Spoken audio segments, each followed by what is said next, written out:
श्रीकृष्णाय वयं नुमः।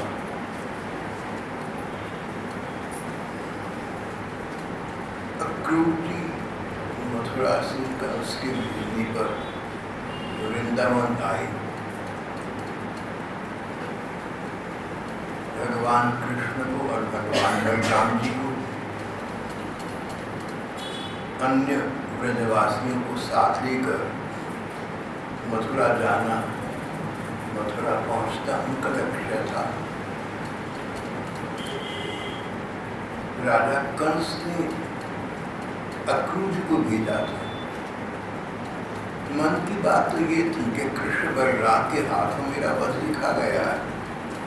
अभी तो 11-12 वर्ष के बच्चे में उनको खुद मालूम हुआ। लेकिन अक्रूर जी से कहा कि आप कृष्ण बलराम को लेने जाइए, आप उनके चाचा हैं, किसी को शक नहीं होगा। मैं उन्हें शराब पिए हुए पागल हाथी को या को चलवा दूंगा, नहीं तो चाणू मुष्टिक पहलवान उन्हें समाप्त कर देंगे। और फिर भी कुछ न हुआ तो मैं अपने आप की गले को लूँगा। उसके बाद बस रह जाएगा इस सारी पृथ्वी का, पूरे भूमंडल का साम्राज्य, और या फिर मैं और आप। एक प्रकार से अक्रूर जी को उन्होंने प्रलोभन दिया कि संसार का आधा राज्य आपको मिल जाएगा, आप जाकर उन दोनों बच्चों को ले आए। अक्रूर जी ने नीति निपुण उत्तर दिया, महाराज अपनी रक्षा के लिए व्यक्ति जो कुछ कर सकता है सो करता है। फल देने के लिए कोई अज्ञात शक्ति हुआ करती है, जो भी हो आपकी इच्छा में चला जाता हूँ। मथुरा से वृंदावन पहुंचे अक्रूर जी। श्री कृष्ण बलराम को पूरी बात साफ साफ सच बता दी। अक्रूर जानते थे कि श्री कृष्ण भगवान, उनकी क्षति, उनकी हानि हो सकती है। और नंद बाबा को, ब्रजवासियों को केवल इतना कहा कि राजा कंस ने अपने यहाँ धनुष यज्ञ का अनुष्ठान किया है, उसमें बुलाया है। वहाँ एक दंगल भी हुआ, पहलवान की कुश्ती भी हुई, उसको देखकर भी आप लोगों का मनोरंजन हो जाएगा। ये संवाद सुनकर सभी ब्रजवासी प्रसन्न हुए। बोले भाई राजा ने बुलाया है, यज्ञ है, दंगल है, चलो चलती। जब सारे शहर में ये बात फैला दी गई तो गोपिकाओं ने भी सुनी, सब प्रसन्न हो रहे थे। गोपिकाएं कष्ट पा गई। यही मानव समाज की विभिन्नता का प्रकरण आरंभ हो जाता है। एक ही बात है, किसी को अमृत लगी, किसी को विष लगी। कहीं किसी से मिलन है तो कहीं किसी दूसरे से विछोह है। कहीं किसी से मिलकर हम प्रसन्न हो रहे हैं तो कहीं किसी दूसरे से बिछड़कर लोग प्रसन्न हो रहे हैं। कहीं उल्टा भी हो रहा है। मानव स्वभाव है, विविधताओं से भरा हुआ है। ब्रजवासी गांव के भोले लोग थे, सुख मना रहे थे कि चलो छकवा में सामान लाद कर, दही दूध लाद कर चले। राजा ने बुलाया है, दंगल देखेंगे, यज्ञ में भाग लेंगे। जाने की बड़ी तत्परता दिखा रहे थे, जल्दबाजी कर रहे थे। और उधर गोपिकाएं, जब उन्होंने सुना कि श्री कृष्ण भैया बलराम जी के साथ मथुरा जा रही हैं, उनका हृदय न जाने कितनी आशंकाओं से अभिभूत हो गया। जहाँ प्रेम है वहाँ आशंका है। गोपिकाओं को लगा कि भले ही मथुरा पास पर वहाँ जाकर कुछ न कुछ ऐसे बालक बन जाएंगे कि हमारे कृष्ण वापस न आ सके। और कृष्ण वापस न आए तो समझो हमारी प्राण उनके साथ चले गए। हमारी शरीर तो स्कूल रह जाएंगे, डब्बे रह जाएंगे, प्राण तो चले गए, हमारा जीवन तो व्यर्थ हो जाएगा, निस्सार हो जाएगा। भावी विरह की आशंकाओं ने गोपिकाओं को भारी कष्ट में डाल दिया। उन्होंने कहा, देखो कल सुबह का प्रातः काल मथुरा के नगर निवासियों के लिए परम शुभ अवसर होगा। वे लोग श्री कृष्ण का साक्षात करेंगे, इनके दर्शन करेंगे, उनके नयनों का लाभ प्राप्त हो जाएगा, उनके जीवन को जन्म लेने का लाभ प्राप्त हो जाएगा, उनका शेष जीवन सफल हो जाएगा, निहाल हो जाएगा। यहाँ तक कि जो लोग वृंदावन से मथुरा जाते समय मार्ग में श्री कृष्ण का दर्शन करेंगे, उनका भी जीवन सफल हो जाएगा, उनके भी नयन निहाल हो जाएंगे। पर हम क्या करें, श्री कृष्ण के बिना मानो हम तो श्वास न ले पाएंगे, हम तो उनके बिना जीवित रहना सोच नहीं सकते।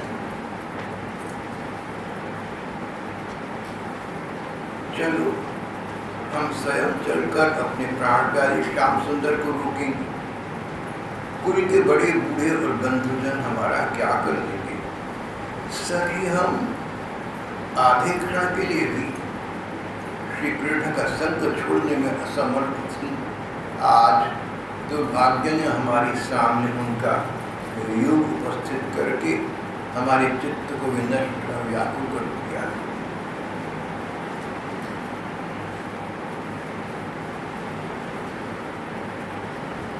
उनके बिना भला हम जीवी कैसे सकेंगे। और गोपिकाओं की मन की आंखों के सामने श्री कृष्ण का रूप आ गया, हंसते मुस्कुराते खिलखिलाते हास परिहास करते, वंशी के सर में सर भरते श्री कृष्ण प्रणय पूरी दृष्टि से गोपिकाओं को अवलोकते कृष्ण मंद मंद मुस्कुराते, ग्वाल बालों के बीच नट का वीर धारण किए, ग्वाल बाल का वीर धारण किए, मानो कि साधारण बालक हो।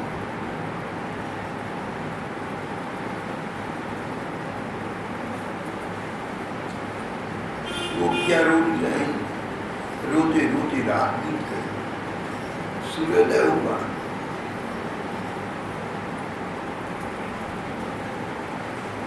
नंद बाबा आदि गोपों भेंट की सभी सामग्रियां छकड़ों पर डाल दी थी, रथों पर सवार हुए, चलने को तत्पर हो गए। तब श्री कृष्ण के अनुराग के रंग में रंगी हुई गोपिकाएं उनके पास आने के लिए घरों से निकल पड़ा।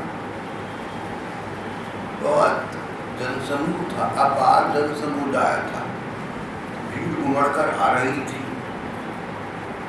दूर से उन्होंने श्री कृष्ण को देखा, श्री कृष्ण इन्हें देखकर मुस्कुराए। आज दूर से ही सही प्रियतम श्याम सुंदर की मुस्कान देखकर उन्हें कुछ संतोष हुआ। फिर वे प्रियतम से कुछ संदेश पाने की आकांक्षा से वहीं खड़ी रह गए। आयास्य इति दौत्य के एक संदेश वाहक के हाथ गोपिकाओं को कहलवाया, आयास्य जल्दी आऊंगा।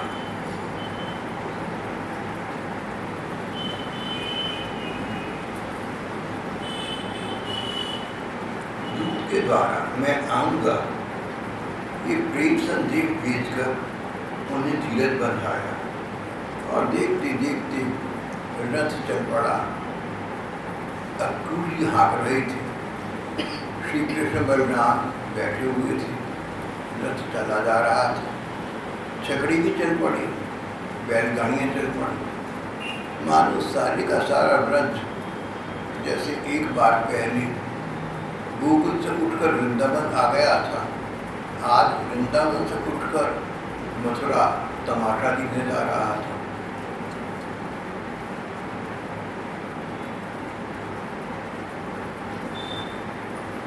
गोपियों को जब तक रथ की ध्वजा और पहियों से उड़ती हुई धूप दिखती रही तब तक वे वहीं खड़ी नहीं, स्तब्ध खड़ी नहीं, एक अंग न हिला, बस मूर्तिवत खड़ी रही, मानो कोई पत्थर की मूर्तियां खड़ी कर दी गई। उनके मन में आशा थी कि श्री कृष्ण कुछ दूरी जाने पर स्वयं वापस आ गए। प्रेम का संसार अद्भुत विचित्र है। किसी के मन में कुछ हो न हो, प्रेमी न जाने क्या क्या आशा रख लेता है, क्या क्या मनोरथ बना लेता है। कृष्ण के मन में क्या है कौन कहे, पर गोपिकाओं ने सोचा कि श्री कृष्ण हमें छोड़कर मथुरा जाने को तत्पर हो गए। चलो सो तो हो गया, पर नहीं, इनका मन नहीं मानेगा।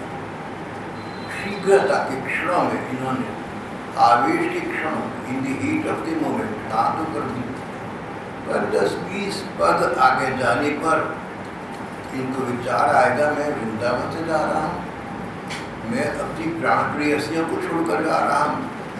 रथ रुकेंगे, अपने आप वापस आ जाएंगे। गोपिकाओं को आशा थी कि श्री कृष्ण वापस आ जाएंगे। आशा बलवती राजा, होप सस्टेन्स लाइफ। और लव में जहाँ प्यार है, प्रेम है, वहाँ होपिंग अगेंस्ट होप, दुराशा आशा बन जाए। भला श्री कृष्ण जा रही है मथुरा, स्वेच्छापूर्वक जा रही है, कुछ कदम आगे जाकर भी क्यों वापस आने लगे। पर गोपिकाओं का प्रेमी हृदय, उन्मादी गोपिकाएं, हावी विरह की आशंका से आशंकित गोपिकाएं, और फिर होपिंग अगेंस्ट होप, आशा न होने पर भी आशा लगाने वाली गोपिकाएं। श्री कृष्ण कुछ ही दूर जा सकेंगे, उनका मन नहीं मानेगा, वे वापस आ जाएंगे। इस प्रकार एक बार फिर हमारी प्रेम प्रणय की सफलता हो जाएगी। हमारे जीवन में एक बार फिर पुनर्जीवन का संचार हो जाएगा। लेकिन रथ आगे बढ़ता गया, रथ वापस नहीं गया। गोपिकाओं ने जो सोचा कुछ भी नहीं। प्रेमी हृदय बहुत कुछ आशाएं लगा लेता है, बहुत कुछ मनोरथ बना लेता है। मनोरूपी रथ पर सवार प्रेमी हृदय सूर्य की यात्रा कर ली, ब्रह्मांड के उस पार पहुंच जाए, ब्रह्मांड का राह का भेदन करके ब्रह्मलोकों से आगे निकल जाए। मनोर पर आरूढ़ प्रेमी हृदय कुछ भी कर सकता है, पर जो आशाएं मन में संजोए है उनको पूरा कर ले, बस ये नहीं हो पाता। और यही उसका जीवन है, यही उसका जीवन मानो समाप्त हो जाता है। गोपिकाओं के साथ ही हुआ था। गोपियों को जब तक रथ की ध्वजा दिखती रही, जब तक पहियों से उड़ती धूल दिखती रही, तब तक उनके शरीर वहीं तरीके से ज्यों के त्यों खड़े रहे। उनके मन में आशा थी, गोविंद विनिवर्तनी, गोविंद श्री कृष्ण वापस आ जाएंगे। गोविंद विनिवर्तनी, पर वे नहीं लौटे। गोपिकाएं निराश हो गई।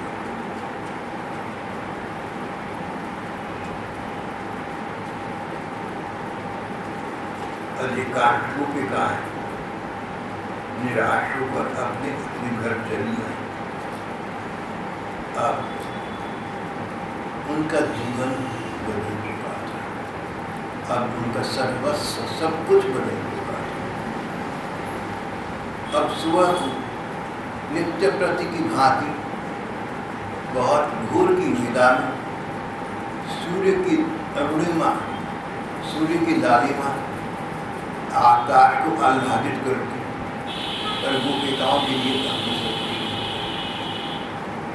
पहले की भांति सुबह सुबह बाद सूर्य आकाश को लालिम करते, अरुणिम करते, रात शाम के समय चंद्रमा की चांदी छिटकती, यमुना जी में लहरें पहले की भांति आ जा रही थी, फूल खिल रहे थे, कलियां मुस्कुरा रही थी, त्रिविध समी का संचार अभी भी था, हल्की हल्की शीतल मंद वायु अभी तो प्रवाहमान थी।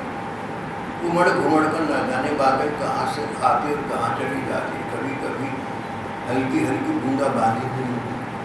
प्रकृति का सौंदर्य अभी भी अपनी पराकाष्ठा पर था, वो तो ब्रजभूमि की महिमा में लिखा हुआ है, पर ये सब अब गोपिकाओं के लिए था।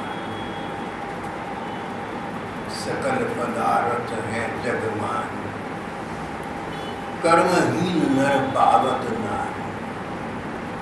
कुछ ऐसी सी बात गोपिकाओं को लगता कि सब कुछ है संसार में, पर हमारे भाग्य में तो कुछ भी नहीं है।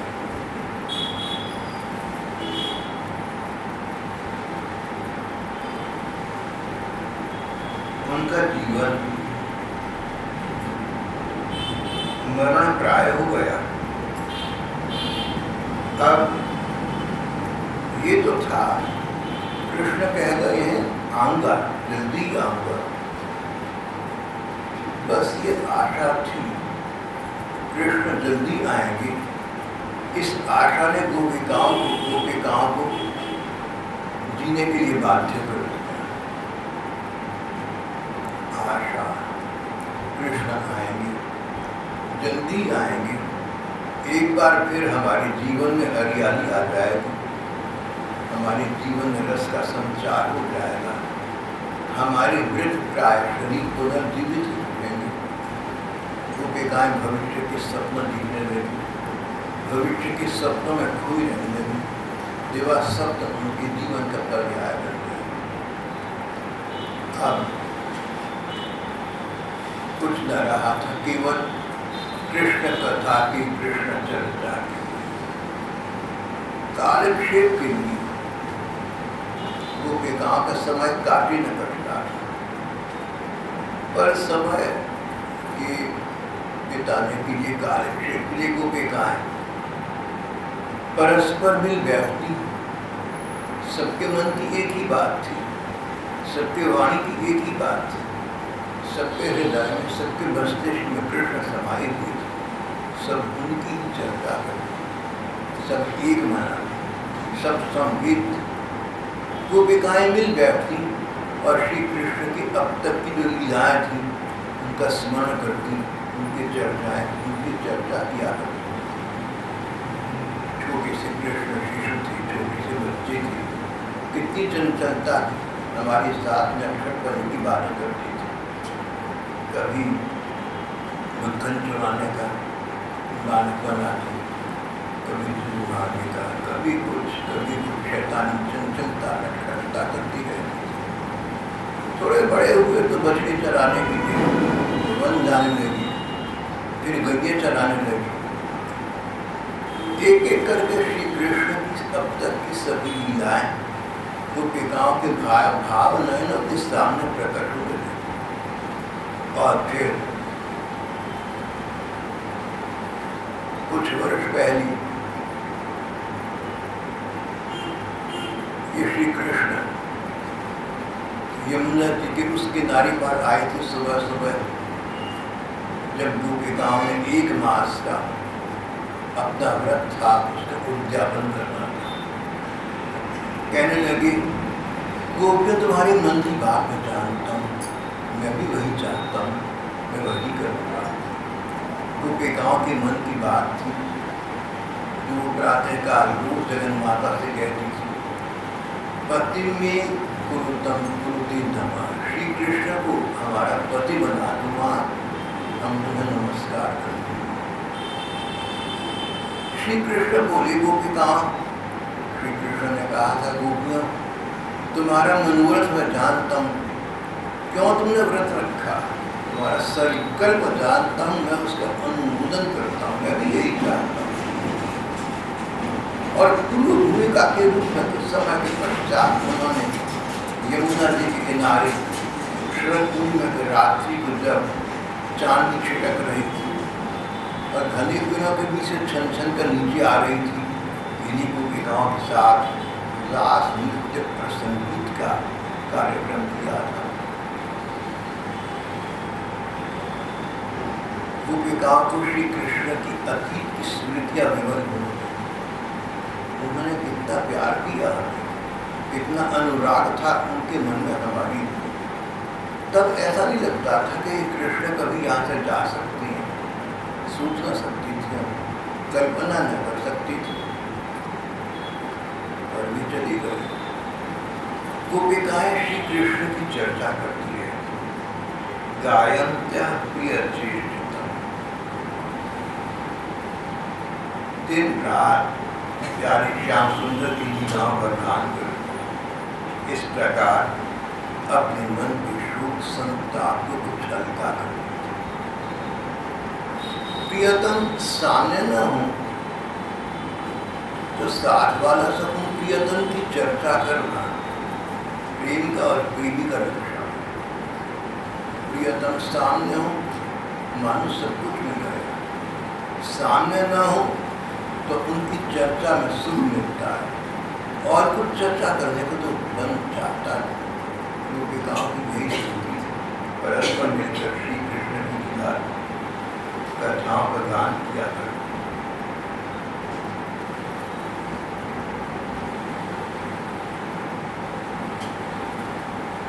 उधर श्री कृष्ण अक्रूर जी के साथ वायु के समान वेग वाली रथ पर सवार होकर यमुना जी के किनारे जाते।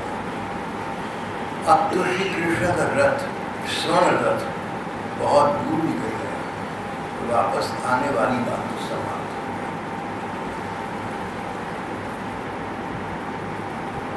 अक्रूर जी के साथ श्री कृष्ण मथुरा जा रहे हैं। अक्रूर कहें इन्हें या अति क्रूर कहें, एक ने कहा कि इनका नाम ही अक्रूर है। सचमुच ये तो अति क्रूर है, बहुत निर्दय है, बहुत नृशंस है, जो प्रेमियों को एक दूसरे से वियुक्त कर रहे हैं। जो प्रेमियों को एक दूसरे से वियुक्त करना सबसे बड़ा अन्याय, सबसे बड़ा नृशंस अत्याचार है। एक पक्षी पक्षी परस्पर सुखपूर्वक चाह रहे थे, विहार कर रहे थे, और एक शिकारी तीर मारा। वाल्मीकि नाम के ऋषि ने दृश्य देखा, उनका मन कराह उठा, रो पड़ा। मां निषाद प्रतिष्ठायां त्वं गतः प्रति समान।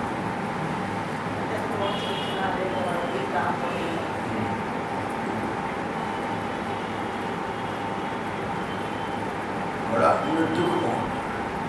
एक पक्षी पक्षी के प्रेम दृश्य को देखकर आदि कवि वाल्मीकि, जिन्होंने बाद में रामायण लिखी, वाल्मीकि रामायण प्रणेता, जिनके पास सीता जी रही थी वनवास के दौरान, इतना कष्ट पहुंचा, कर्माता दिल को पड़ा।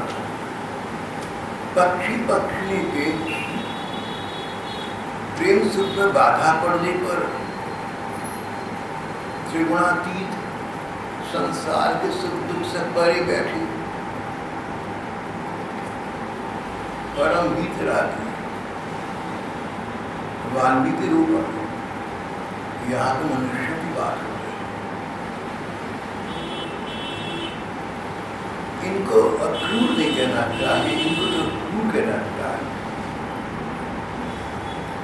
ये श्री कृष्ण को वृंदावन से मथुरा ले जा रही थी। भोली भाली बालिकाएं खूब कन्याएं रुदन कर रही थी।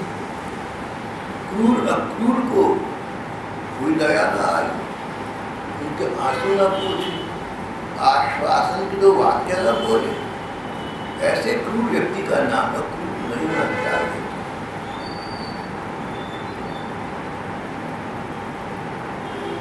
बहुत सी कथाकारों का कहना है कि जो व्यक्ति स्वयं भगवान का भक्त ही क्यों ना हो, भगवान को भगवान के प्रेमी जन से वियुक्त करता है,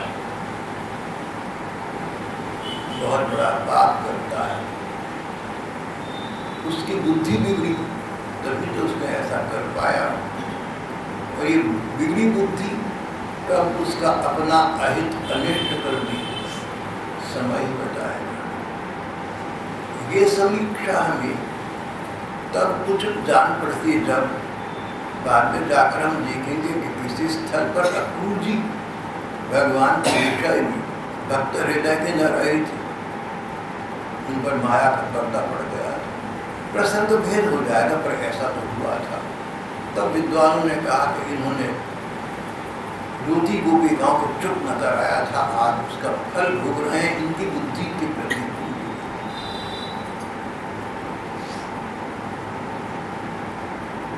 अक्रूर जी के साथ श्री कृष्ण यमुना नदी के किनारे जाओ,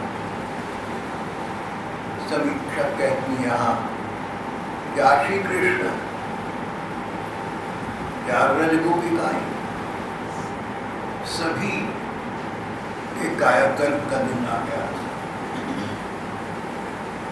सभी का सब कुछ बदल गया, और सच कहें तो सबके दुर्दिन आ गए।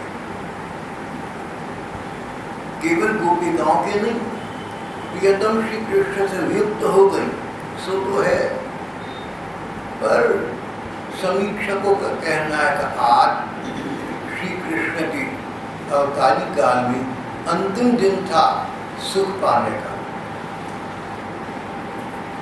धेनु चरावत वंशी बजावत, जंगल में जाके गाय हाँक रहे हैं और ग्वाल बालों के साथ खेल खेल रही हैं, गोपिकाओं के साथ रास श्रवण कर रही हैं, बुजुर्ग गोपिकाओं के साथ माखन चोरी की लीला कर रही हैं। ये सबके दिन तो चले गए, वंशी बजाने के दिन तो चले गए। नटकाटा भी धारण करी कृष्ण, यत्र तत्र विचरण करे, वो समय तो चली गए। बहुत खेलकूद हुई, बहुत मौज मस्ती हुई। अब उस सबको त्याग पत्र देकर, उसका सबका विसर्जन करके कृष्ण मथुरा जा रहे हैं, जहाँ उनके लिए इस प्रकार का लाड़ प्यार, इस प्रकार का वात्सल्य अनुराग, इस प्रकार का सखा सखी भाव, इसका तो श्री कृष्ण को एक कण के अंशम जश्न न होगा। इन सब से वियुक्त करके अपने को आने वाला है। और ये सच्चाई भी, इतिहास भी है। मथुरा गए, द्वारका गए, कंस का संहार किया, महाभारत के युद्ध में भाग लिया, वो अनलड़ बनने के दिन तो खत्म हो गए, भोले भाले सबके दिन तो समाप्त हो गए।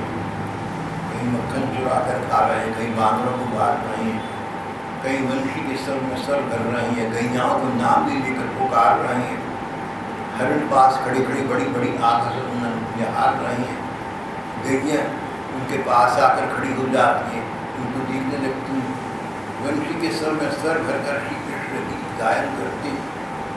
तो बछड़े मुँह में लिया हुआ दूध का घूंट न निगल पाती न उगल पाती, सुंदर सुंदर भोली भाली हिरणी अपने विशाल आंखों से श्री कृष्ण को ऐसे देखती मानो अपने आप को ऊपर निछावर कर रही हैं, मगर ये दिन थोड़ा नहीं हुआ। ते ही नो दिवसा करता वे दिन वे सुख अब दुख दीत, ये सुख के ही दिन तो थे 11.5 बरस की, जो आगे दुख देने के लिए पर्याप्त। लम्हों ने खता की थी, सदियों ने सजा पाई। कभी जीवन में ऐसा छोटा सा समय आया, ऐसा स्वल्प सा काल आया, जब प्रकार प्रकार का सुख भोग लिया। कुछ समय सुख भोगा, पर बहुत अधिक समय, अनंत काल, सदा के लिए उसकी याद में दुखी रहने का समय आ गया। ते ही नो दिवसा करता है, gone are the palmy days. Palmy days are no more. वो दिन गए जब खरीद का पाक तोड़ा करते थे। वो हरियाली, वो चांदनी, वो वन, वो गैया है, वो हिरणी, वो भीनी है, वो गोपिकाएं, वो सखा, सीखनी, अब ये सब मिला कभी दोबारा मिला भी नहीं। आज का दिन श्री कृष्ण के लिए और गोपिकाओं के लिए अंतिम दिन था। सुख के दिन तो यहाँ समाप्त हो गए।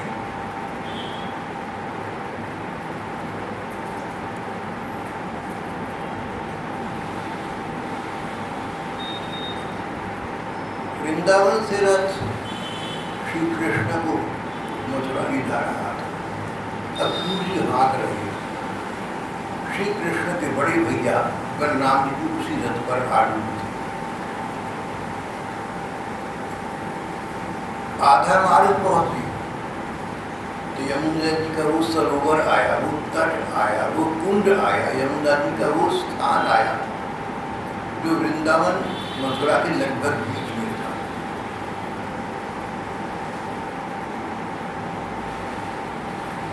अक्रूर जी ने रथ रोका, दोनों भाइयों को कहा कि तुम रथ पर बैठो, मैं इस सरोवर में, मैं यमुना जी के इस प्रवाह में स्नान करके बस आया और गया, गया और आया। डुबकी लगाई, देखा कि कृष्ण बलराम वहां जल में एक दिव्य स्वर्ण सिंहासन में विराज रहे हैं। ये कैसे हो गया? कृष्ण बलराम को तो मैं रथ पर छोड़कर आया हूँ, यमुना जी के इस समय प्रवाह में भरा वे दोनों, नहीं, मेरी आंखों का भ्रम है, मेरे मन का भ्रम होगा।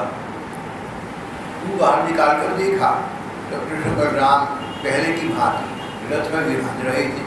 बस इतना हुआ कि उन्होंने देखा, कृष्ण जी ने देखा और हल्का सा मुस्कुरा दी। तो फिर यमुना जी के जल प्रवाह में तो वे नहीं होंगे, ये मेरे मन का भ्रम था। तो बाहर बैठी है, आराम से बैठी, दोबारा डुबकी लगाई और गहरे जल प्रवाह में फिर देखा, एक अद्भुत विचित्र अलौकिक दृश्य देखा। शेषैया पर श्री कृष्ण विराज रहे हैं।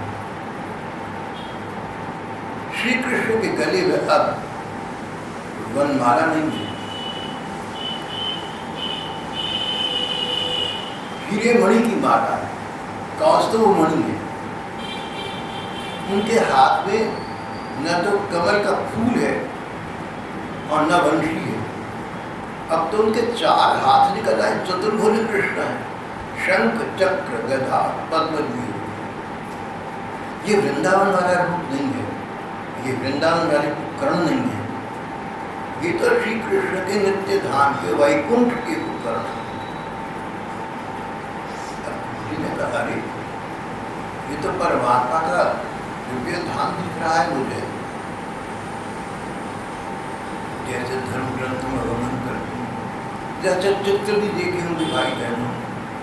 महासागर, उसमें शेषैया पर भगवान विष्णु विराज रहे हैं।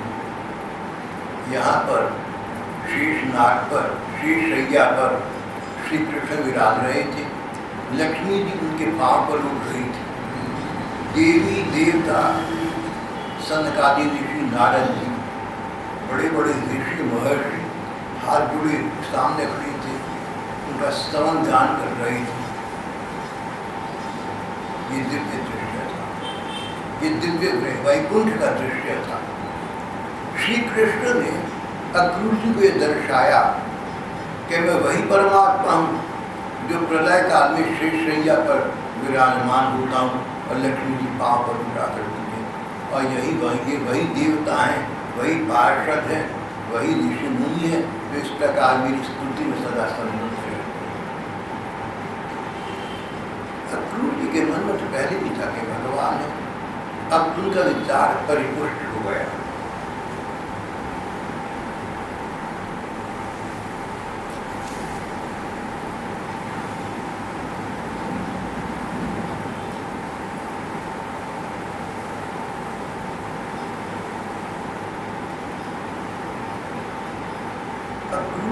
देखा, अब श्री कृष्ण के सिर पर मोर पंख वाला मुकुट नहीं है, अब तो स्वर्ण का मुकुट है, हीरे मणियां लग रहा है।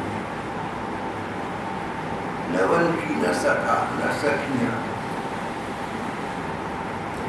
सखाओं के स्थान पर देवता ऋषि मुनि हाथ जोड़े खड़े, सखियों के स्थान पर लक्ष्मी जी, सरस्वती जी इत्यादि देवियां उनकी सेवा कर रही हैं। अक्रूर जी बहुत प्रभावित हुए इस दृश्य से। श्री कृष्ण का ऐश्वर्य देखकर, श्री कृष्ण ईश्वर है, उनका ये वर्चस्व देखकर अक्रूर जी बड़ी प्रभावित। यहाँ फिर एक अंतर वाली बात आ गई। अक्रूर जी श्री कृष्ण के माधुर्य से प्रभावित नहीं हुए थे। वृंदावन के श्री कृष्ण का माधुर्य था। सखाओं के साथ श्री कृष्ण हास परिहास करते थे, सखियों के साथ रास विलास करते थे, बड़ी बुजुर्ग गोपिकाओं के साथ उनकी गोद में लाड़ लड़वाया करते थे, हंसते मुस्कुराते थे, चंचलता करते, नटखटता करते। श्री कृष्ण का ये माधुर्य, ये मधुरता अक्रूर जी इससे कोई प्रभावित इतना नहीं है। यही भाव बना रहा, ये तो मेरे ठाकुर इस रूप में लीला कर रही है, ये तो उनका नाटक है। और जब मन में आ जाए ना कि जो हम देख रहे हैं नाटक है, तो उसका पक्का सुख आप प्राप्त नहीं कर सकते। अगर हम चलचित्र दिग्दर्शन करें, तस्वीरें देखें और ये बात याद आ जाए कि ड्रामा है, इसकी तो कुछ नहीं है, तो फिर हमें नाटक में होने वाली सुख दुख से सुख दुख नहीं होगा। हम आत्मसात करते हैं, तब सुख दुख प्राप्त होगा। अक्रूर जी वृंदावन गए, श्री कृष्ण की माधुर्यपूर्ण लीलाएं देखी, सोचा सब मेरे ठाकुर की लीला है, ये तो ईश्वर है, ये तो परमेश्वर है, ये तो परमात्मा है। अब यहाँ आए, वो ऐश्वर्य दर्शन किया, वो ऐश्वर्य देखा, उससे प्रभावित हुए। ये वास्तविक कृष्ण है। संस्कार स्वभाव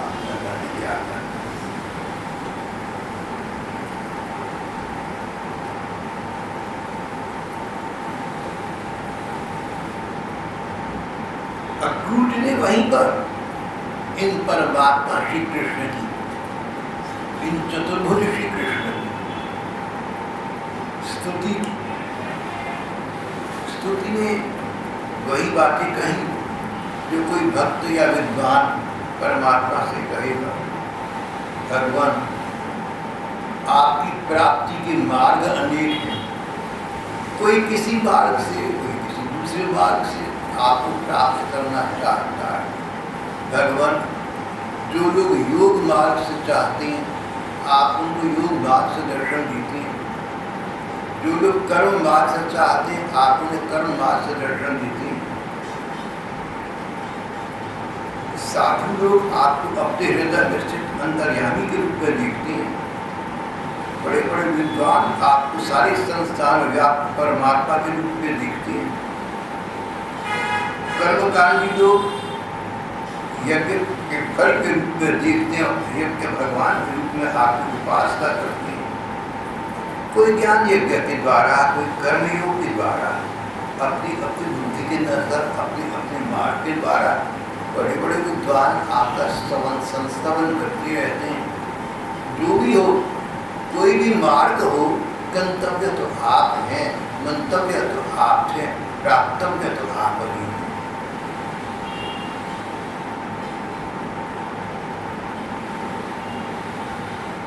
जो लोग देवताओं की उपासना करते हैं, अक्रूर जी ने अपनी स्तुति में कहा, भगवान, नासमझ लोग प्रकार प्रकार से प्रकार प्रकार के देवताओं की पूजा उपासना करते हैं। उनको ये समझ नहीं होती कि ये सब देवता तो आपका अंश रूप है, इनके अंश ही तो आप ही हैं। और फिर तीसरी बात है, भगवान, आप अनेक अनेक रूप धारण करके, कभी कोई अवतार लेकर, कभी कोई अवतार लेकर उस रूप के अनुकूल, उस अवतार के अनुरूप लीलाएं किया करती। आपने मछली के रूप में, मत्स्य के रूप में अवतार लिया, आपने कच्छप के रूप में अवतार लिया, वराह रूप में प्रकट हुए, नृसिंह रूप में प्रकट हुए, वामन रूप में प्रकट हुए, भगवान राम के रूप में आप प्रकट हुए, और अब इस श्री कृष्ण रूप में आप प्रकट हैं। नमस्ते वासुदेवाय, नमः संकर्षणाय, प्रद्युम्नाय, निरुद्धाय, सात्वतांतये नमः। नमो बुद्धाय, शुद्धाय, नमस्ते कलिकल के रूप में। भगवान आप आगे जाकर बुद्ध रूप में अवतार ग्रहण करेंगे, और उसके बाद कल्कि के रूप में आप अपना नया रूप प्रदर्शित करेंगे। मैं तो आपको नमस्कार करता हूँ, मैं तो आपको बारंबार प्रणाम करता हूँ।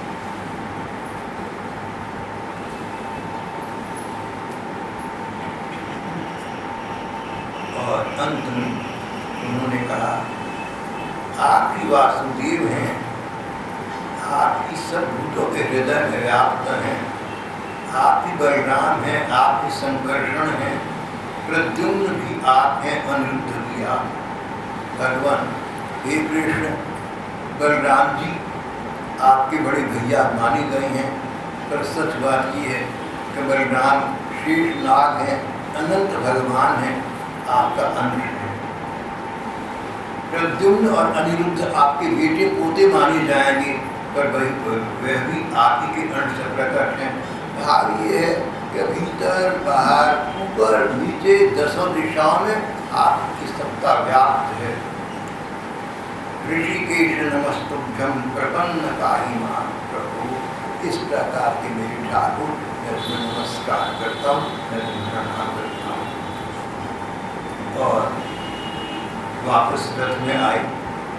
श्री कृष्ण बलराम ने मुस्कुराकर पूछा, चाचा जी आप कुछ बहुत थके लग रहे हैं। अक्रूर जी ने मुस्कुराकर कहा, भगवान सब आपकी पूजा है। और इस प्रकार वार्तालाप करते करते मथुरा में यमुना नदी के किनारे तक पहुँच गए। श्री कृष्ण